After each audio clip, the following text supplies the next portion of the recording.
Hello everyone, study plan के official channel पे आप सभी का स्वागत है।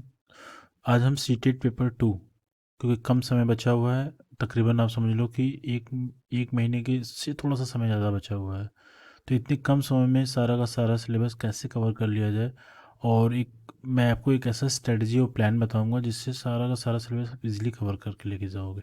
ठीक है, और अच्छा स्कोर आप कर सकते हो। ठीक है, चाहे वो मैथ्स का सब्जेक्ट हो या फिर आपका एसएसटी वाला हो, मैथ्स साइंस का हो या फिर एसएसटी हो। ठीक है, सो स्टार्ट करते हैं विदाउट टाइम वेस्ट करते हुए। देखिए, मैथ और एसएसटी में, मैथ्स और साइंस या फिर एसएसटी पढ़ोगे तो आप तीन चीज़ें आपके दोनों में कॉमन रहेंगी। एक तो आपका सीडीपी हो गया, लैंग्वेज हो गया, ये दोनों लैंग्वेज कंपलसरी होता है।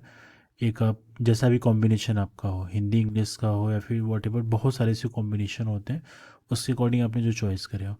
तो सीडीपी में क्या होता है, सीडीपी में बेसिकली आप देखोगे तीन चार जो थियरी हैं। ठीक है, आप अगर आपको अगर सीडीपी में अगर प्रिपरेशन करना हो, सिंपली आप जान लो जैसे प्याजे हैं, प्याजे का एक प्याजे हो गए, इनका आपको पता रहना चाहिए स्टेटमेंट क्या है, इनके बेस क्वेश्चंस क्या हैं, उसका कोहल वर्क्स हैं। ठीक है, कोहल्स वर्ग है, और उसका वैक्स, ये इन तीन लोगों की आपको थियरी पता रहनी चाहिए। इन पे क्वेश्चन एग्जाम में 100% आते हैं। ठीक है, अगर इनके अलावा जो और बाकी क्वेश्चंस पढ़ रहे हैं, अगर आपकी रीडिंग अच्छी है, अगर बेसिक अंडरस्टैंडिंग अच्छी है, तो वो क्वेश्चंस कर सकते हो। मगर ये तीनों पे क्वेश्चन एग्जाम में 101% आता ही आता है। ये बात पता हो गई आपको। और लैंग्वेज में क्या करना है, लैंग्वेज में देखो इसमें क्या होते हैं, अनसीन पैसेजेस आते हैं। ठीक है, तो अनसीन पैसेज की प्रैक्टिस आप एक दिन में एक या दो प्रैक्टिस करोगे ना, तो काफ़ी हद तक, अभी एक महीने में आप काफ़ी हद तक वो चीज़ें ग्रैस्प कर ले जाओगे। ठीक है, यही चीज़ हिंदी, अगर मान लो अगर हिंदी आपने लिया है तो इसमें अपठित गद्यांश और पद्यांश आते हैं। तो गद्यांश और पद्यांश जो भी चीज़ें आ रही, आपको प्रैक्टिस पर डे एक से दो क्वेश्चन मतलब पार्ट पकड़ो, आप प्रैक्टिस करो। 30 दिन में आप इतनी कमांडिंग, 10 से 15 दिन में आप इतनी कमांडिंग कर लोगे तो आपको इसमें कॉन्फिडेंस बूस्ट हो जाएगा। ठीक है, तो सीडीपी में लैंग्वेज, जो दो लैंग्वेजेस कंपलसरी हैं, इनमें इस तरीके से आपको प्रिपरेशन करना है। बेसिकली तीन जो मैंने आपको ये थियरी बताई है, आपको ये तीनों थियरी आपको समझ लीजिए कि ज़्यादा से ज़्यादा एक हफ्ते में सारी की सारी चीज़ें विद क्वेश्चंस प्रैक्टिस के साथ आपको कवर कर ले जानी है। ठीक है, अब आते हैं अपने मेन सब्जेक्ट पे। वो मैथ एंड साइंस में, देखो साइंस में आपका फिजिक्स, केमिस्ट्री एंड बायोलॉजी होता है। मैथ्स का सब्जेक्ट तो पता ही है आपको। ठीक है, तो मैथ में क्या क्या चीज़ें रहेंगी, फिजिक्स केमिस्ट्री बायो में मेन मेन चीज़ें क्या रहेंगी, आपको मैं वो डिस्कस कर देता हूँ। ठीक है, अगर मैं मैथ की बात करूँ तो मैथ में सबसे पहला टॉपिक आता है नंबर सिस्टम। तो नंबर सिस्टम थोड़ा सा बड़ा टॉपिक है, बट इसमें सिलेक्टेड चीज़ें पढ़ लो आप। जैसा क्या हो गया, नंबर सिस्टम में आप फ्रैक्शन पढ़ लो, तो फ्रैक्शन से दो क्वेश्चन एग्जाम में 100% आते हैं। ठीक है, फ्रैक्शन के अलावा एलसीएम एचसीएफ, ये एलसीएम एंड एचसीएफ क्या है, ये 1 से 2 दिन का टॉपिक है। एक दिन में आप सारा का सारा कवर कर लो, इसको प्रैक्टिस कर सकते हो। फ्रैक्शन के लिए मैंने एक प्रॉपर वीडियो बनाकर डाला है, मुझसे से मुझे लगता है मुझे 40 मिनट का वो वीडियो, उसमें मैंने सारा का सारा टॉपिक कवर कर दिया है, सारे टाइप्स कवर कर दिए हैं। ठीक है, ये सारी चीज़ समझ में आ गई। इसके अलावा नंबर सिस्टम में आपको बहुत विशेष पढ़ना नहीं है। ऑपरेशन ऑफ एक नंबर आता है, ऑपरेशन ऑफ नंबर एक इस तरीके का है कि आपको पैटर्न पहचानने होते हैं। ऑपरेशन ऑफ नंबर अगर मैं बोलूँ, ऑपरेशन ऑफ नंबर, ठीक है, मैं पूरा नहीं लिख रहा हूँ, ऑपरेशन ऑफ नंबर, इसमें क्या होता है कि एक पैटर्न दिया रहता है, उस पैटर्न के बेस पे नंबर बनाने होते हैं, नंबर का ही फॉर्मेशन करना होता है। तो ये सारी की सारी चीज़ें मैं वीडियो के फॉर्म में, बहुत बड़े वीडियो में, छोटे छोटे वीडियोज़ में आपको मैं करके दे दूंगा, जिससे आपकी मैथ की एकदम बढ़िया से तैयारी हो जाएगी। ठीक है, एक तो हो गया नंबर सिस्टम, एक पार्ट ये हो गया। उसके अलावा क्या हो गया, इसमें एक्सपोनेंट का भी एक पार्ट आता है। एक्सपोनेंट मतलब घात हो गया, एक्सपोनेंट, इस पे भी क्वेश्चन आपका एक 100% आता है। ठीक है, ये करीबन 6-7 सालों से क्वेश्चन 100% हर पेपर में आ रहा है। ईजी है, बेसिक रूल्स हैं, उसको आप कवर कर सकते हो। ठीक है, इतनी चीज़ें हो गई, आप इसको एक हफ्ते में सारा कवर कर सकते हो। ठीक है, इसके बाद जो मोस्ट इम्पॉर्टेंट टॉपिक है, जिससे क्वेश्चन तकरीबन तकरीबन 11 से 12 क्वेश्चन आते हैं, वो तीन टॉपिक हैं। एक तो मेंसुरेशन हो गया आपका, मेंसुरेशन, और दूसरा क्या हो गया, अलजेब्रा हो गया, बीजगणित जिसको कहते हो आप, अलजेब्रा, और तीसरा हो गया ज्योमेट्री, जिसको ज्यामिति बोलते हो आप। ये तीन टॉपिक से तकरीबन 12 क्वेश्चंस आपके आपको देखने को मिलेंगे, 11 से 12 क्वेश्चंस। ठीक है, ये बहुत ही ज़्यादा इंपॉर्टेंट है। मेंस्ट्रुएशन में आपको क्या करना है, मेंस्ट्रुएशन में जो चीज़ें करना है आपको मैं बता देता हूँ।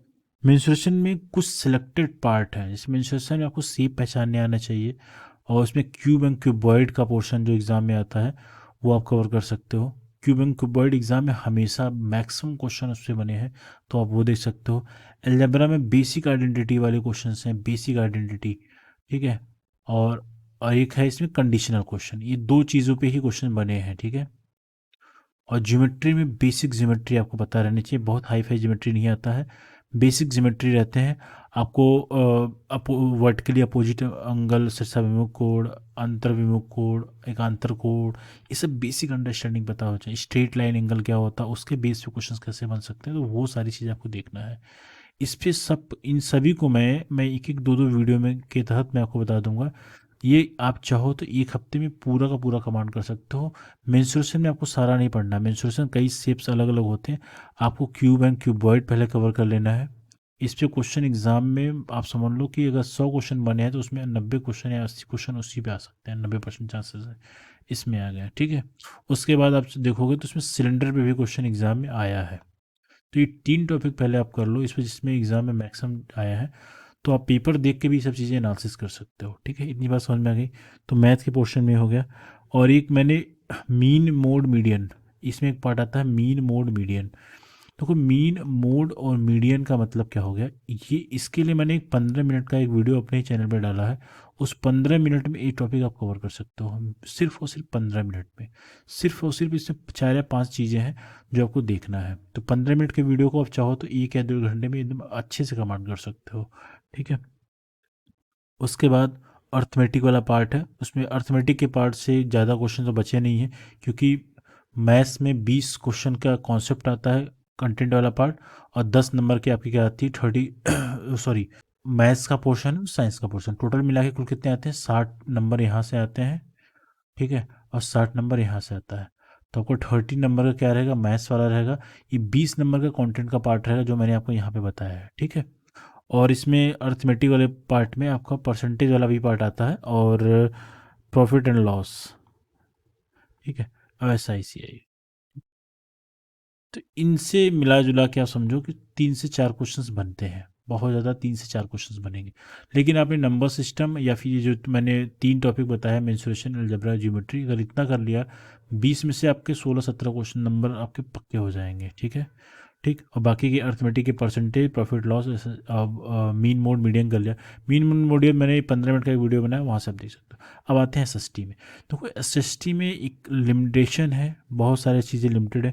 जैसे अगर मैं बोलूँ, अगर मैं आपसे बोलूँ कि अगर SST में जैसे हिस्ट्री हो गया, तो हिस्ट्री में अगर आपने देखोगे एग्ज़ाम में, अगर आप पैटर्न उठा के देखोगे ना, तो हिस्ट्री में मैक्सिमम क्वेश्चंस कहाँ से आए हैं। तो अगर मैं बोलूँ तो रिवॉल्ट, अगर मैं बोल दूँ 1857 की क्रांति से क्वेश्चन बने हैं, ठीक है। और नेशनल मूवमेंट है, नेशनल मूवमेंट हो गया, राष्ट्रीय आंदोलन हो गया, तो यहाँ से भी क्वेश्चन आया है, नेशनल मूवमेंट। और उसके अलावा आपका क्वेश्चन आया है, दिल्ली सल्तनत से आया है, ठीक है, दिल्ली सल्तनत, DS मतलब दिल्ली सल्तनत से आया है। और उसके बाद व्हेन वेयर एंड वॉज वाला क्वेश्चन आया है, कब कहाँ और कैसे वाले क्वेश्चन आए हैं, तो वो WWW, ठीक, व्हेन वेयर एंड वॉज वाले क्वेश्चन, ये भी आप देख लेना। ये सब मेन टॉपिक्स हैं जो कि एग्जाम में मैक्सिमम काफ़ी क्वेश्चन हर साल रिपीटिशन हुआ है। बाकी आप पढ़ने के लिए इनकी लिस्टिंग, आप चाहो तो प्रीवियस ईयर पेपर की एनालिसिस करोगे, सारी चीज़ें आपको एकदम टॉपिक वाइज इसको कैटेगराइज कर लेना। जैसे मैं आपको बता रहा हूँ, अगर ऐसे एनालिसिस करोगे तो आपको हर चीज़ पता लग जाएगा। दिल्ली सेंटिनल से कितने क्वेश्चन आ रहे हैं, रेगुलर आ रहे हैं कि नहीं आ रहे हैं, नेशनल मूवमेंट से कितने क्वेश्चन आ रहे हैं, 1957 की क्रांति जो हुई थी उससे कितने क्वेश्चन आ रहे हैं, व्हेन वेयर एंड वाई वाले क्वेश्चन कब आ रहे थे, ठीक है। तो ऐसे आप चीज़ों की एनालिसिस कर सकते हो। जोग्राफी की बात करें, जोग्राफी में भी क्या है, आप मैक्सिमम देखोगे तो एयर में, वाटर में, एयर का भी क्वेश्चन, एक क्वेश्चन आता है एग्जाम में, वाटर का एक क्वेश्चन एग्जाम में आता है, हर साल आता है एक क्वेश्चन, ठीक है। अब इसके अलावा सोलर सिस्टम देख सकते हो, SS का मतलब सोलर सिस्टम देख सकते हो, इसके बाद ग्लोब देख सकते हो।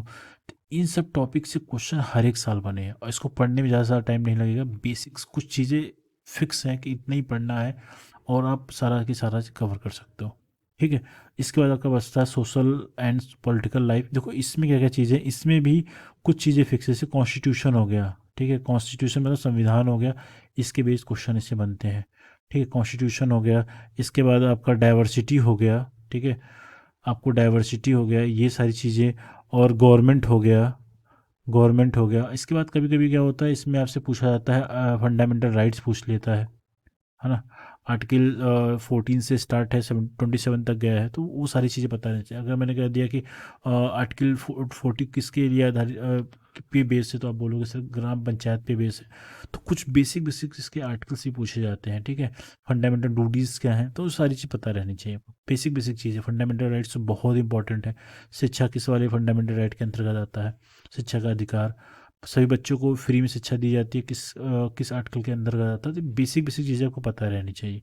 तो ये एक तरीका है करने का, ठीक है। ये सारा कुछ करने के बाद आप मुश्किल हार्डली हार्डली ये 20 दिन में सारा का सारा चीज़ कवर कर ले जाओ, जिस तरीके से मैंने आपको बताया, ठीक है। उसके बाद क्या है, आप प्रीवियस ईयर पेपर, ये मस्ट है भाई। इसको अगर आप नहीं लगाओगे तो आपको कॉन्फिडेंस नहीं आ पाएगा। प्रीवियस ईयर पेपर की ये प्रैक्टिस आपको रेगुलर करनी है। प्रीवियस ईयर पेपर PYQ, ठीक है, ये आपको 100% करना है। आप इतना कर ले जाते हो, जितना मैंने तरीका आपको बताया, अगर इतना आप कर ले जाते हो तो आप ये 100% मान के चलो कि प्रीवियस ईयर क्वेश्चन अगर आप करोगे तो आपको कॉन्फिडेंस आएगा। और कभी भी आप देख लेना कि जो इन लोग के पेपर हुए हैं, ऑलमोस्ट सिमिलरिटीज़ रहती हैं, क्वेश्चंस का लेवल अप एंड डाउन रहता है, मगर ये कुछ टॉपिक इनमें फिक्स हैं।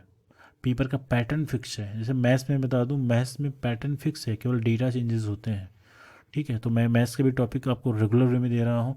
साइंस का भी हम लोग सीरीज स्टार्ट कर रहे हैं, तो मतलब मैं एग्ज़ाम से पहले सारा का सारा कवर कर देंगे, ठीक है। तो ये चीज़ ध्यान लेना। तो आपको अगर कुछ भी अगर डाउट लग रहा है एग्ज़ाम के प्रिपरेशन में या एनीथिंग, किसी सब्जेक्ट में, किसी टॉपिक में, तो आप वो कमेंट कर सकते हो, हम उससे sure and certain video create कर लेंगे, ठीक है। सो इस वीडियो में आई थिंक आपको काफ़ी हेल्प मिला होगा कि हाउ टू प्रिपेयर, और किस तरीके से प्रैक्टिस करना, किस तरीके से अपनी एक्यूरेसी मेंटेन करना, क्या क्या चीज़ें पढ़ना है स्टार्टिंग फेज़ में, क्या क्या चीज़ें अभी जिसमें टाइम ज़्यादा लग रहा है कि वो चीज़ें क्या नहीं पढ़ना, वो सारी चीज़ मैंने आपको डिस्कस कर दी। इतना आपने कर लिया तो मोर देन आप समझ लो 100% गारंटेड है आपका जितना रिक्वायर्ड मार्क्स हैं उससे भी ज़्यादा नंबर आप अचीव कर ले जाओगे। So thank you so much and very very time viewer. तो आप चैनल को सब्सक्राइब कर सकते हैं, शेयर कर सकते हैं और लाइक कर लीजिए, ठीक है। तो जिससे हमें मोटिवेशन मिलता है कि जो मैं नॉलेजेबल वीडियो क्रिएट कर रहा हूँ, सो हम लोग उससे मोटिवेटेड हो सके। So thank you.